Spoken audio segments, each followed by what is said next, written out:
Lila and the Secret of a Rain by David Conway and Jude Daly. For weeks and weeks the sun beat down on the Kenyan village where Lila lived. It was very hot, so hot that Lila, her mama and brother, and all the other villagers stayed in their houses to keep away from the burning sun. It was too hot to gather firewood, too hot to weed the village garden, and even too hot to milk the cow. One night, Lila overheard her mama talking about the well that had dried up and the crops that were failing. Without water, there can be no life, Lila heard her mama say. Lila wanted to so much for the sun to stop shining and for the rain to come. But the sun did not stop shining and the rain did not come. One evening, Lila's grandfather told her a story about a man that he had met once when he was a boy. A man who had told him the secret of the rain. "You must climb the highest mountain," said the man to Lila's grandfather, "and tell the sky the saddest thing you know." Lila listened very carefully to what her grandfather said. The following morning, when the sun was still asleep, Lila left the village and set off to find the highest mountain she could. Lila walked and walked and walked, and at last she found herself at the foot of a very tall mountain. Lila began to climb higher and higher and higher. When Lila reached the top of the mountain, she began to tell the sky the saddest things she knew.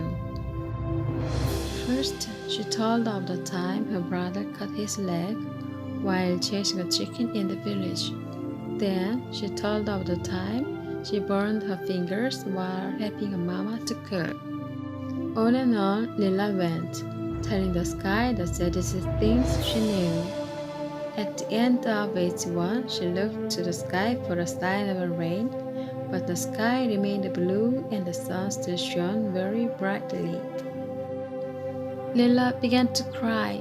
"What can I do?" she said to the sky. "It's too hot to collect firewood, too hot to weed the village garden, and too hot to milk the cow. The well is dry and the crops are failing. Without crops, there will be no food. Without food, the people in the village will become sick, and without water, there can be no life." Everything on the mountaintop was silent. Nothing could be heard except the sound of Lila weeping. Then a breeze began to blow, and the dust around Lila's feet started to dance. Clouds began to fill the sky like flocks of white birds, slowly blocking out the sun's scorching rays. The clouds grew darker and darker, filling with Lila's sadness, until the sky was seething with emotion. Suddenly, a flash of lightning tore across the sky, and the loud roar of thunder echoed around the mountain. Lila felt the gentle touch of a raindrop on her foot, then another and another and another, until the ground was awash with the tears of rain. Lila joyfully lifted up her hands to the crying sky, for each raindrop felt like one of her mama's kisses. As fast as she could, Lila ran down the mountain. By the time she reached the home, all the villagers were celebrating the rain with music and dancing. Lila's mama was very relieved to see her home again, safe and sound. She hugged her close while Lila's grandfather gave her a knowing smile. For only Lila and her grandfather knew that she had saved the village with the secret of the rain. The end.